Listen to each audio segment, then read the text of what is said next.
Comment travailler les pronoms indéfinis en classe de FLE? Salut, c'est Jérémy, j'espère que tu vas bien et bienvenue dans cette nouvelle vidéo. Alors aujourd'hui, on va voir comment travailler les pronoms indéfinis. C'est pas un point de grammaire qui est ultra populaire, ultra répandu, mais bon, ça fait partie de l'apprentissage. Tu sais, au niveau A2.2 B1, souvent être amené à travailler des points de grammaire qui sont un peu moins mainstream, un peu moins répandus. On n'est pas au passé composé, on n'est pas au subjonctif, hein. Et donc on va voir un petit peu comment travailler ça, parce que peut-être que tu as envie de travailler les pronoms indéfinis, mais tu sais pas trop comment faire, étant donné qu'il n'y a pas non plus des milliards d'activités sur le sujet.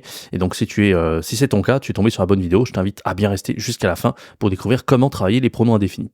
Avant de commencer, n'hésite pas à laisser un bon like, t'abonner, activer la cloche. Pour toi, c'est pas grand chose de te laisser un like, déjà c'est déjà un petit clic et ça permet à ce genre de vidéo de se référencer sur les moteurs de recherche, et t'abonner, ça évitera que tu auras tous les vidéos que je sors tous les jours sur cette chaîne, parce qu'il y a beaucoup de contenu qui est produit pour t'aider à gagner en compétences, à avoir plus d'idées pour ton cours de FLE et vivre de ta passion. N'hésite pas à t'abonner et récupère le produit gratuit des 15 cours de FLE débutants niveau A0, A1. Ça te fera économiser jusqu'à 57 heures de préparation, c'est pas rien, et c'est un produit qui est 100% gratuit. Et la leçon que je te présente aujourd'hui est présente dans un pack des 100 cours de FLE préparés. Pour 70% de réduction, tu pourras économiser 300 heures de préparation. Mais si tu sais pas trop à quoi ça ressemble et tu as envie de te faire une idée, récupère les cours débutants, là, comme je t'ai parlé, A0, A1, dans le premier lien dans la description. Allez, on y va. C'est parti, donc en gros, on commence par un document déclencheur, il s'agit d'un texte. Donc tu sais, un document déclencheur, de toute façon, il n'y en a pas 30 000, soit c'est une compréhension orale, soit c'est une compréhension écrite, soit c'est un quiz, on va dire un mélange des deux un petit peu, des fois c'est compréhension orale et écrite en même temps. Ici, on a un thème qui est assez intéressant à traiter, hein, donc c'est pour ça que cette leçon, je te la présente, parce que on a les pronoms indéfinis qui est un point de grammaire qui est pas très répandu, qui est un peu, on n'a pas trop d'idées en général pour travailler ça, mais à côté de ça, là, on a un thème qui est assez intéressant pour les apprenants, il s'agit des différences culturelles. Tu vois, donc tu as 3 personnes dans un texte, tu as les Allemands, les Japonais, etc. Et en gros, on va commettre des gaffes, des impairs en fonction de la différence culturelle. Donc par exemple, dans le texte, on a une Française qui offre, ou l'inverse, un Allemand qui offre des fleurs sans emballage à une Française. Donc il fait une gaffe, hein, parce que nous, on a l'impression que c'est un truc cueilli à la va-vite dans un champ, alors qu'en fait, c'est juste en Allemagne, en fait, on n'a pas besoin de l'emballage. En France, au contraire, on va garder l'emballage, tu vois. Dans des petites différences culturelles comme ça. Le Japon, c'est au niveau des escalators, on va se mettre à gauche et pas à droite. On va retirer ses chaussures à l'intérieur, alors qu'en France, on garde les chaussures. Enfin, voilà, dans des petites différences comme ça. Donc, tu vas lire le texte avec l'apprenant, tu vas discuter avec lui de ça. Tu vas avoir un petit peu les objectifs dans les couples comme ça, binationaux, et comment faire pour ne pas commettre d'impair, comment ne pas faire de gaffe. Donc, c'est assez simple, tu vois, au niveau du texte. Ensuite, tu vas avoir un petit peu les différentes formules. Donc, il n'est pas impoli de ouvrir immédiatement le cadeau quand tu reçois un cadeau. Il vaut mieux arriver 10-15 minutes en retard en France, alors qu'en Allemagne, il faut mieux être ponctuel. Il est d'usage de, il est coutume de, tu vois, des petites formules comme ça. Voilà, donc à partir du texte. Donc tu vas traiter un petit peu de ce thème-là, tu verras, les apprenants seront assez captivés. Moi, j'ai fait ça avec toutes les nationalités et souvent, ils avaient beaucoup de choses à dire.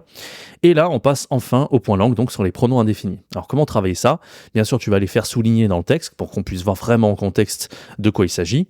Et donc, les pronoms indéfinis, c'est quoi? C'est quand il s'agit d'une personne, ça va être quelqu'un, tout le monde, personne. Quand c'est des choses, ça va être rien, quelque chose, tout. Et ça peut être aussi un lieu, donc partout, nulle part, quelque part. Donc voilà, plus des adverbes en l'occurrence. Et donc voilà, tu vas les faire souligner dans le texte, tu vas les voir dans le point langue par la suite. Et là, tu vas pouvoir voir un petit peu, faire classer à l'apprenant qu'est-ce qui est d'une personne, une chose, un lieu. Donc, comme je viens de te dire, il y a des pronoms indéfinis pour des personnes, des choses et des lieux. Et en fait, à partir de là, tu vas faire relier à l'apprenant. Donc, quand c'est des fois dans la phrase, ça peut être un sujet, tu vois, par exemple, quelque chose posait problème. Ici, c'est un sujet. Ou alors, on m'a expliqué quelque chose. Là, c'est un COD, donc c'est un complément. Quand des fois les pronoms indéfinis peuvent être aussi des sujets ou des compléments, quelque rien, tout ou quelque chose, ça peut être des fois des compléments. Tu vois, par exemple, on ne voit personne, ici c'est un complément. Par contre, personne n'arrive à l'heure, ici c'est un sujet. Okay, donc je vais avoir un petit peu la règle avec l'apprenant là-dessus à partir du texte, hein, donc tu le vois vraiment dans des contextes. Donc l'apprenant, pour lui, ça sera assez clair que des fois ça peut être un complément, des fois ça peut être un sujet. Par contre, ce qui est seulement complément, c'est quelque part. Tu vois, tu peux pas dire quelque part en tant que sujet. On arrive quelque part, là c'est un complément. Voilà. Et tout simplement. Donc ça dépend en fait des différents pronoms indéfinis. Et tu verras ça dans le contexte. Et là tu en déduis la règle.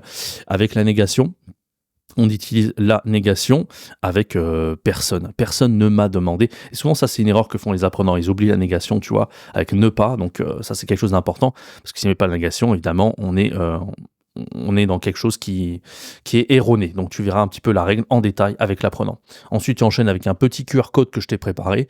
C'est un petit dialogue qui est assez sympa avec les pronoms indéfinis. Un truc que j'ai fait vraiment de ma tête, etc. Donc moi, j'aimais bien inventer à l'époque des dialogues. Maintenant, on peut le faire assez facilement avec ChatGPT. Donc tu scannes le QR code, tu fais le dialogue avec l'apprenant.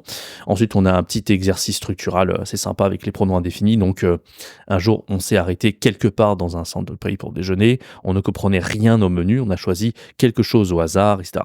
Donc voilà, pour bien voir que l'apprenant, il a compris qu'est-ce qui est complément, qu'est-ce qui est sujet, etc. Et ensuite, on a une tâche finale. Donc, ce que tu peux faire, c'est demander à l'apprenant 4 points particuliers sur les différences culturelles entre la France et son pays. Et puis, il va dire, en fait, quels sont les quelques points culturels. Donc, si tu es en présentiel, tu peux mettre les apprenants en groupe et leur dire un petit peu de comparer les points culturels, le présenter devant la classe. Et si tu es en ligne, bah, tu peux demander à l'apprenant de prendre quelques minutes pour réfléchir, ou même de le faire en devoir, et ensuite te présenter avec les pronoms indéfinis. Par exemple, je sais pas moi, si l'apprenant, il est russe, tu vas dire, voilà, en Russie, il est d'usage de, je sais pas moi, il est d'usage de d'arriver à l'heure en rendez-vous. Enfin voilà, là je te reprends ce qui est dans le texte, mais libre à l'apprenant de voir un petit peu quelles sont les différences par rapport à la France. Donc voilà un petit peu pour cette séquence didactique que tu peux récupérer dans les 100 cours préparés à 70% de réduction, pardon, pour 48 heures, c'est valable 48 heures, hein, mais si tu veux avoir une idée, tu as les 15 cours de FLE débutant niveau A0 à 1 pour économiser 57 heures de préparation, et tout ça est dans le premier lien dans la description juste en dessous. Et n'hésite pas à t'abonner et à activer la cloche et laisser un bon like si tu as aimé ce genre de vidéo. Quant à moi, je te donne rendez-vous très bientôt pour une prochaine vidéo. C'était Jérémy, ciao, bye bye.